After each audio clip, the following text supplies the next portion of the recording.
So, you've synced your apps and data to iCloud, but what about your desktop files and documents? And how do you upload files directly to iCloud Drive from your MacBook Neo? Let's see how to upload files on iCloud directly from your Mac Neo. Start by clicking on the Apple logo. Then go to System Settings. Tap on your iCloud account at the top, and then open the iCloud Drive option. Once you're here, make sure iCloud Drive Sync is turned on. Now look for Desktop and Documents folders and toggle it on. Click on Show in Finder and you'll see that the folders have started uploading to iCloud.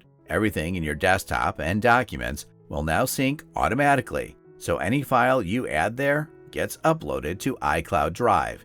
If you click on the iCloud Drive tab, you will see the Upload Progress. It might take a while, depending on how much data you have.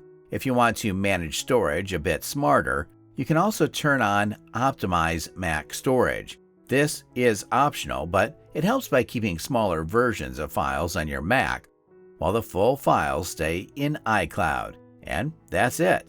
Thanks for being with Fix369.